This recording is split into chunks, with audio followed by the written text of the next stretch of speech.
Le 1er janvier prochain, les communautés d'agglomération Pau-Béarn-Pyrénées, Mier de Béarn et Gave-et-Coteaux vont fusionner. Elles vont former un ensemble communautaire de 31 communes et de près de 162 000 habitants. Je suis donc avec Jean-Michel Balex pour parler de l'enjeu de cette prochaine fusion. Alors l'enjeu ou les enjeux, on va les dire, enjeux. Et d'abord, comme c'est une affaire un peu compliquée, effectivement, formellement, ça démarre au 1er janvier prochain, mais l'agglomération s'est donné 2 ans pour mettre en place tous ces services, toute son administration. Donc c'est 2017 et 2018 qui va voir s'installer progressivement les différentes commissions, les différents axes d'administration de la nouvelle agglomération, sa gouvernance, etc. Pour commencer, on peut se poser la question de savoir pourquoi une agglomération. Quel est son rôle? Le rôle de base d'une agglomération ou d'une communauté de communes, c'est bien de mutualiser les ressources, de mutualiser les énergies pour les services aux habitants, les services à la population. Donc ça, c'est un petit peu compliqué souvent pour les gens de savoir qui fait quoi. Qu'est-ce qui est de la compétence ou du ressort de la commune, qu'est-ce qui est du ressort de l'agglomération. Et l'interface, enfin l'interlocuteur premier, c'est bien souvent la commune. La commune. En effet. Donc on est souvent amené à dire c'est pas nous, c'est l'agglo. Donc c'est des fois un petit peu compliqué. Les agglomérations, elles se partagent. Il y a deux catégories, on va dire, 2 catégories de services. La vie quotidienne, tout ce qui est, c'est ce que les gens voient en premier dans la vie quotidienne. On peut citer l'assainissement, le ramassage des ordures ménagères. Voilà, c'est ce que j'allais vous dire, la collecte des déchets. Les nids de poules. Alors les nids de poules, il y en a une partie qui est à l'agglomération, une partie qui est conventionnellement restée à la commune, donc ça ne met pas de la clarification. Et moi-même, j'ai besoin d'avoir quelques notes, parce que parfois on s'y perd nous-mêmes. La vie quotidienne, c'est aussi le développement de la fibre optique. L'Internet, les flux d'informations, c'est l'agglomération.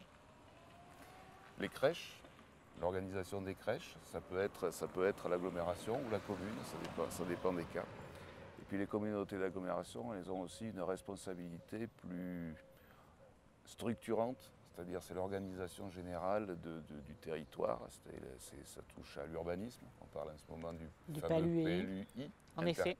I pour intercommunal, c'est le développement économique. Alors jusqu'à maintenant, l'agglomération de Pau n'était pas très gré pour le développement économique, mais ils sont en train de se mettre en ligne, je dirais. Et puis l'ESCAR participe à ce mouvement avec les actions qu'on a pu mener. Donc voilà, c'est tout ça. Les enjeux, c'est tout ça. Alors il y en a un global, c'est qu'il faut gérer le changement d'échelle. Oui. 31 communes. Voilà, on passe, vous l'avez dit, on était 14. L'ESCAR faisait partie des 14 communes. On passe à 31, avec donc une fusion, c'est-à-dire une fusion, ça veut dire qu'on remet tout à plat. Tout ce qui avait été mis en place à 14 depuis 2000, on le repense à 31. 31 communes, 15 000 habitants de plus, dont beaucoup d'entre eux habitant dans des communes rurales, donc qui n'ont pas forcément les mêmes problématiques que les 14 communes de l'agglo d'aujourd'hui, qui sont plutôt urbaines, on va dire, à quelques exceptions près. Donc il y a des différences d'organisation antérieures qu'il faut gérer. Ça, c'est le premier degré de difficulté, à savoir que les communes rurales, elles sont depuis leur naissance organisées dans une orientation de service. Elles ont mutualisé essentiellement le service à l'habitant et elles font fonctionner ces services sur leurs propres ressources. Alors que l'agglomération à 14, plutôt urbaine, elle fonctionne par des transferts de charges, c'est-à-dire ce qui était à la charge des communes au départ a été transféré à l'agglomération, donc les communes ont perdu des ressources pour les amener à l'agglomération, donc il y a un partage, il y a un équilibre financier qui s'est fait pour le financement des services et pour l'équilibre entre les différentes 14 communes, quoi. Il y a une espèce de solidarité entre les différentes communes qui s'est organisée dans des optiques un petit peu différentes, donc il faut que les gens se mettent au diapason, s'équilibrent un petit peu pour que tout ça fonctionne. Alors, quelle va être la plus grande difficulté dans cette future fusion, à votre avis? Alors, rapidement comme ça, moi je dirais il y a 3 difficultés principales. La première, c'est la taille. Oui. 30 km de diamètre. Entre d'Anguin et Artigues-Lutan, voilà. En effet. Donc la première difficulté, c'est de gérer la proximité de l'habitant, vers l'habitant. Oui. On disait tout à l'heure, l'habitant qui a un souci d'ordures ménagères ou de voirie, son interlocuteur, c'est la commune. Bien sûr. Donc il faut gérer ce flux d'informations en direct ou avec un rôle de médiation de la commune. Enfin, il faut que l'agglomération qui s'élargit puisse déporter dans les communes une part de ses services et au bénéfice du contact avec les habitants. Deuxième difficulté, c'est l'administration elle-même. On est un peu plus technique. Il n'y a pas d'administration communautaire propre. L'administration de la communauté d'agglo, qu'elle soit à 14 ou qu'elle soit à 31, elle se fait aujourd'hui, c'est la structure qu'il veut comme ça, par la ville de Pau.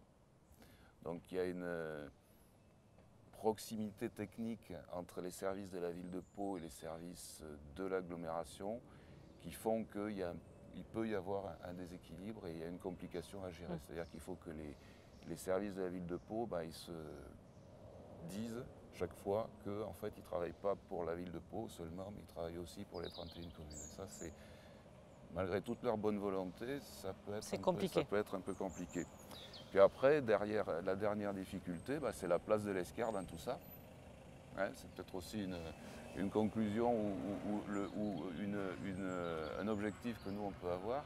L'Escar a et a toujours eu une fonction de centralité dans son secteur, ne serait-ce que par le collège, on n'est pas loin du collège ici, le lycée, un certain nombre de services pour les communes rurales qui l'entourent. L'Escar a été chef-lieu de canton, ça définit un peu cette centralité. Donc aujourd'hui, quelle sera la définition du rôle de l'Escar à l'ouest de cette grande agglomération, voilà, dont le périmètre n'est pas tout à fait celui du bassin de vie. C'est aussi ça peut-être une difficulté. Il va falloir gérer un certain nombre de services, de liaisons, notamment dans le secteur du développement économique, qui vont se trouver à l'extérieur de l'agglomération. Donc voilà, c'est une difficulté. Voilà. Et l'Escar, je pense, a un rôle à jouer par sa géographie spécifique à l'ouest de l'agglomération. Donc un gros chantier qui attend tous nos élus. Qui attend tous nos élus, effectivement, pendant les 2 années à venir. Ouais, très bien. Merci. Merci à vous.